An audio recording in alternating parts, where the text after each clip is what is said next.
morning, happy Valentine's Day, and happy Sabbath.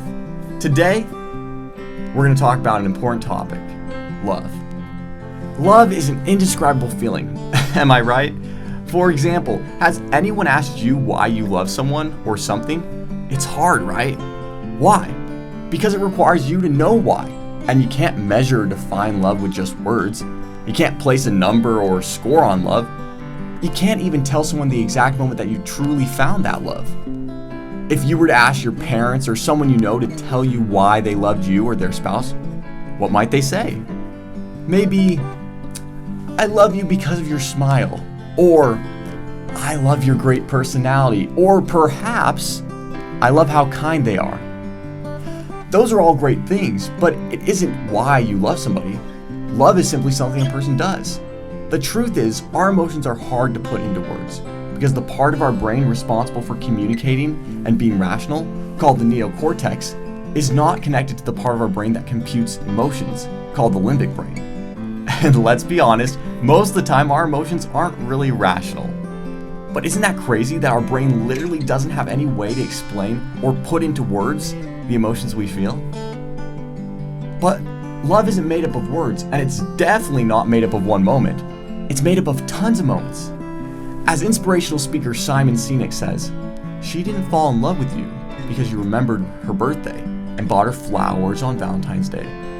She fell in love with you because when you woke up in the morning, you said good morning to her before you checked your phone. She fell in love with you because when you went to the fridge to get yourself a drink, you got her one without even asking. She fell in love with you because when you had an amazing day at work and she came home and she had a terrible day at work, you didn't say, yeah, but let me tell you about my day. You sat and listened to her awful day, and you didn't say anything about your amazing day. This is why she fell in love with you. As Simon says, it's not the one time you bought flowers or the first date that made you love people. It's the constant and diligent care, consideration, and eventual trust that is formed that creates love. Think of our Savior Jesus Christ. Everything he ever did was out of love. He loved each and every one of us. For example, a man once asked Jesus, which is the great commandment in the law? Jesus replied, Thou shalt love the Lord thy God with all thy heart, and with all thy soul, and with all thy mind. This is the first and great commandment. And the second is like unto it, Thou shalt love thy neighbor as thyself. That's amazing. The greatest commandment that we can ever follow is first loving our Father in heaven, and second, loving our fellow man.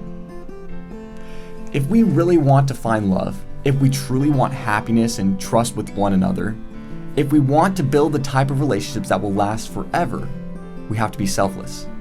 We have to put the other person first.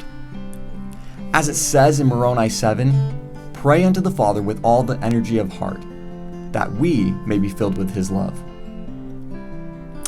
His love is what makes the difference. His love is what makes us able to forgive and forget. And we need to pray to have that love and have those opportunities happen. When we begin to look past ourselves and find ways to constantly serve and give to others, the trust begins to grow. A quote I love and I think is very realistic quote to describe love goes like this. Love is giving someone the power to destroy you, but trusting they won't do it. Isn't that so true? Christ so easily could have destroyed all of his enemies and could have hated those who so cruelly mistreated him. But what did he say on the cross while his own people had killed him?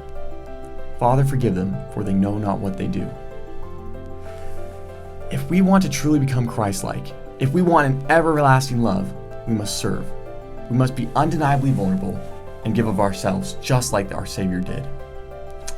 If we do that, I know we can surpass and solve any conflict, trial, or strained relationship.